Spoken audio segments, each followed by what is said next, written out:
Welcome to ABP దేశం. నేను ప్రదీప్.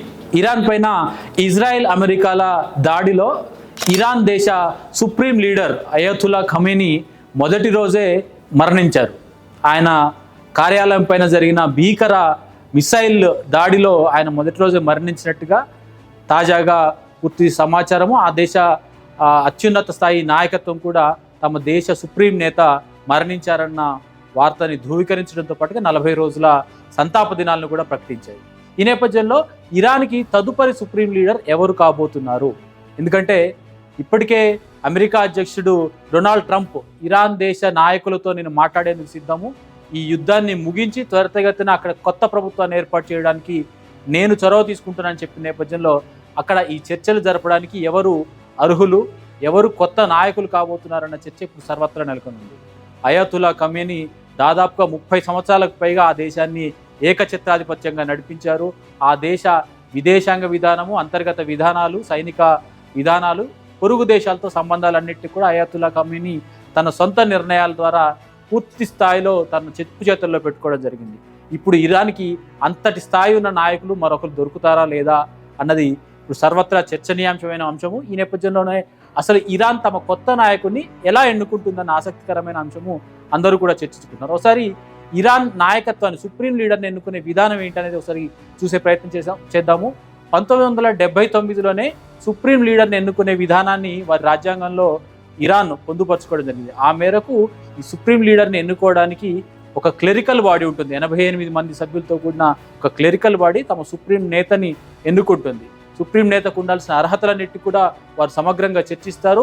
ఇందుకు అర్హులైన అభ్యర్థులు అందరిపైన కూడా చర్చ జరిపి అసెంబ్లీ తీసుకున్న నిర్ణయం మేరకు సుప్రీం నేత ఎన్నుకోబడతారు. అయితే ఈ క్లెరికల్ బాడీలోని సభ్యులు, ఈ 88 సభ్యుల్ని ఎవరు నిర్ణయిస్తారంటే గార్డియన్ కౌన్సిల్ ఉంటుంది. గార్డియన్ కౌన్సిల్ అంటే కూడా దాదాపుగా మతపరమైన అత్యున్నత స్థాయి నాయకులతో కూడిన ఒక చిన్న స్థాయి బృందము. ఇది ఈ 88 మంది అసెంబ్లీ సభ్యులందరినీ కూడా నిర్ణయించడం జరుగుతుంది. అంటే ఇదంతా కూడా ఒక ప్రాసెస్, సుదీర్ఘమైన ఈ ప్రక్రియ పూర్తి కావడానికి. అంటే అప్పటికే కనుక ఉన్న సుప్రీం నేత లేని పక్షంలో, అంటే ఇప్పుడు ఉన్న పరిస్థితి తలెత్తితే ఈలోగా ప్రభుత్వాన్ని, దేశాన్ని నడిపించేది ఎవరు అన్న నిర్ణయం జరుగుతుంది అన్న అనుమానం వస్తుంటుంది. కాబట్టి దానికి సంబంధించి ఒక ప్రాథమికమైన ఒక ఇంటీరియం కౌన్సిల్ని వారు ఏర్పాటు చేసుకుంటారు. అంటే ఈ మధ్యంతర ఏర్పాట్లు చేసుకుంటారు. అంటే ఒక 11 మంది సభ్యులు సుమారుగా ఒక ఇంటీరియం కౌన్సిల్గా ఏర్పడతారు.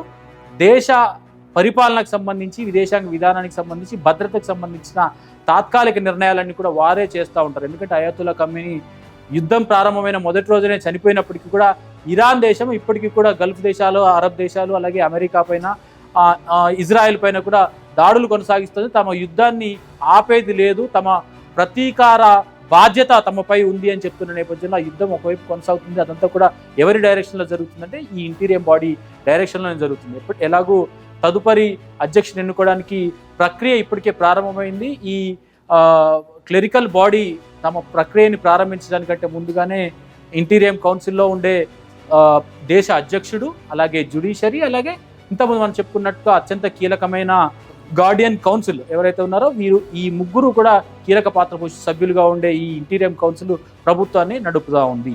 అయితే అధ్యక్షుడిని మించిన సుప్రీం నేతకి ఎలాంటి అర్హతలు ఉండాలన్న విషయంలో కూడా చాలా క్లారిటీ ఉంటుంది. సాధారణంగా ఎవరు అభ్యర్థులు అవుతారన్న దానికి సంబంధించి మీడియాలో పలు చర్చలు జరుగుతూ ఉంటాయి. కానీ ఈ క్లెరికల్ బాడీ అధ్యక్షుడికి సంబంధించి కొన్ని అర్హతలు నిర్ణయిస్తూ ఉంటుంది. అర్హతల్లో ప్రధానమైంది క్లెరికల్ రిలీజియస్ స్కాలర్షిప్ ఉండాలి. అంటే తమకు కాబోయే తదుపరి సుప్రీం నేతకి మతపరమైన పూర్తి స్థాయి అవగాహన కలిగి ఉన్న వ్యక్తిగా అయి ఉండాలనేది మొట్టమొదటి అర్హతగా భావిస్తారు. అలాగే దేశీయంగా, అంతర్జాతీయంగా ఉండే చట్టాలు, న్యాయపరమైన అంశాలపైన పూర్తి అవగాహన కలిగిన అభ్యర్థి వ్యక్తి అయి ఉండాలన్నది కూడా రెండవ అర్హతగా వారు ప్రధానంగా భావిస్తూ ఉంటారు. మూడవది ప్రుడెన్స్, అంటే ఒక బాధ్యతని, ఒక కర్తవ్యాన్ని నిర్వహించడానికి అవసరమైన అంశాలన్నిటి కూడా కార్యనిర్వహణ చేయగలిగినటువంటి సత్తా, అతనికి క్యాపబిలిటీ ఉండాలన్నది కూడా మరొక ప్రధానమైన అర్హతగా భావిస్తూ ఉంటారు.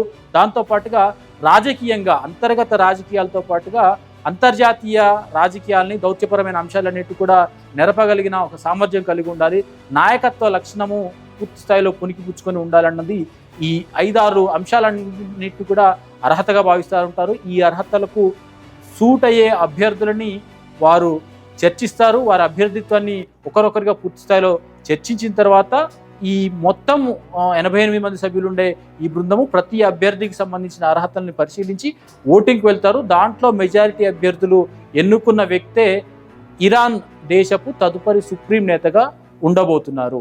అయితే ఇప్పుడు ఆ తదుపరి సుప్రీం నేత ఎవరు కాబోతున్నారు అన్నది కూడా ప్రధానంగా చర్చ జరుగుతూ ఉంది. మీడియాలోనూ లేకపోతే స్థానికంగా అనేక మంది పేర్లు చర్చకు వస్తున్నప్పటికీ కూడా ప్రధానంగా ఒక 4-5 పేర్లని మనం పరిశీలిద్దాము. 4-5 పేర్లలో ఎలాంటి అభ్యర్థులు ఉంటారు, ఎవరు ఉండే అవకాశం ఉంది అన్నది చూస్తే అయాతుల్లా అలీరెజా అరాఫీ అనే పేరు ప్రధానంగా వినిపిస్తోంది. మొట్టమొదటి పేరు, ఎందుకంటే అయాతుల్లా అలీరెజా అరాఫీ అనే వ్యక్తి క్లెరిక్ అంటే మతపరంగా పూర్తి స్థాయి అవగాహన కలిగి ఉంది. దాంతోపాటుగా ఈ గార్డియన్ కౌన్సిల్ సభ్యుడు కూడా అయి ఉన్నారు. దానికి తోడు అసెంబ్లీ ఎక్స్పర్ట్ కమిటీలో ఆయన సభ్యుడిగా కూడా మెంబర్ అయి ఉన్నారు. అంటే అవసరమైన అర్హతల్లో అత్యంత కీలకమైన 3 ప్రధాన అంశాన్ని కూడా ఆయన సరితూగుతున్నారు. ఆయన అర్హతలకు ఇది మొట్టమొదటి ప్రాతిపదికగా చెప్తా ఉన్నారు. దానికి తోడుగా ఇరాన్ దేశపు మతపరమైన నిర్ణయాలన్నింటిలోనూ, అలాగే ఫ్రైడే ప్రేయర్స్ కమిటీకి సంబంధించి కూడా కీలకమైన నాయకుడిగా కూడా ఉన్నారు. కాబట్టి మతపరమైన పూర్తి స్థాయి ఆమోదము, దేశం మొత్తంలో ఉండే ఒక సామాజిక పరమైన ఒక యాక్సెప్టెన్స్ ఆయనకు ఉన్నాయి. కాబట్టి తదుపరి సుప్రీం నేతగా ఉండాల్సిన అర్హతల్లో ఇప్పటి వరకు కూడా సుప్రీం నేతగా ఉన్న అయాతుల్లా ఖమేనీకి ఉన్న అర్హతల్లో దాదాపుగా అన్నింటినీ కూడా ఆయన ఫుల్ఫిల్ చేయగలుగుతున్నారు. కాబట్టి తదుపరి ఆయన ఉండడానికి అవకాశాలు ఎక్కువగా ఉన్నాయన్న చర్చ మొదటి జరుగుతోంది. ఇక రెండవది, ఇరాన్ దేశపు ప్రస్తుత చీఫ్ జస్టిస్ కూడా ఈ రేసులో సీరియస్గానే కంటెండర్గా ఉన్నారు అన్నది చర్చ జరుగుతుంది. దానికి ప్రధానమైన కారణము హుసేన్ మొసేనీ అజయ్ ఆయన పేరు. ఆయన ప్రధానంగా ఆయన అర్హతల్లో న్యాయపరమైన, చట్టపరమైన, భద్రతాపరమైన విషయాలన్నింటిలో కూడా పూర్తి స్థాయి అవగాహన కలిగి ఉంది.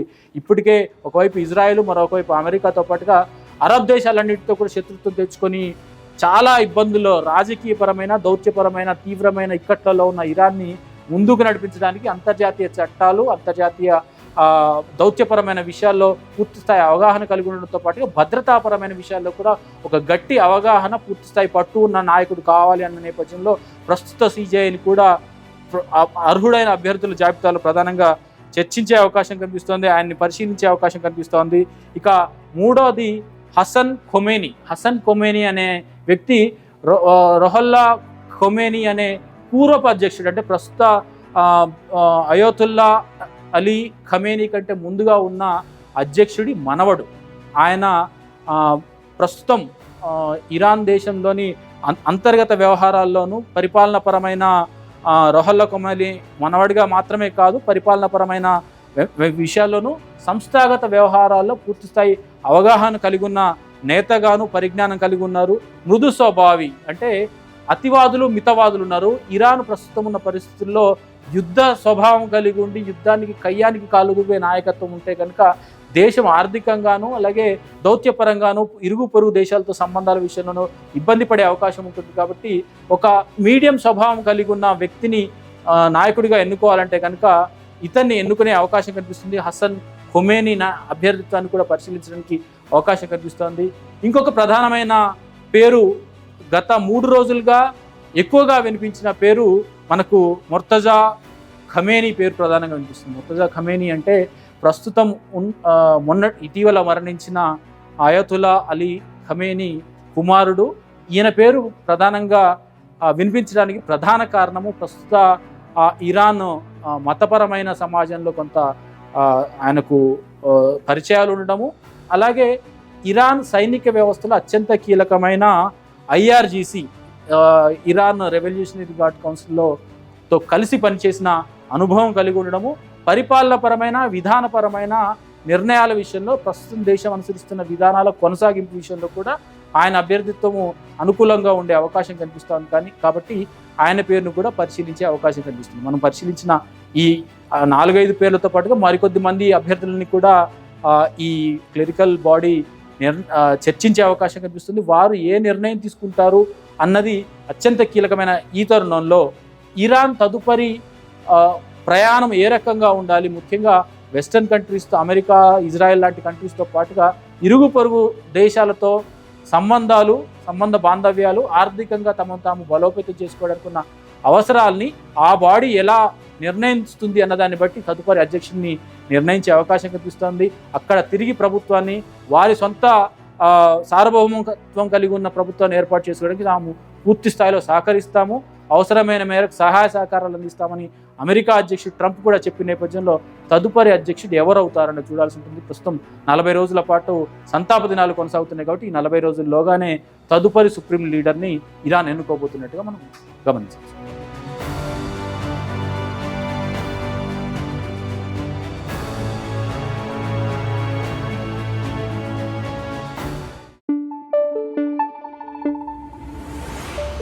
Thank you.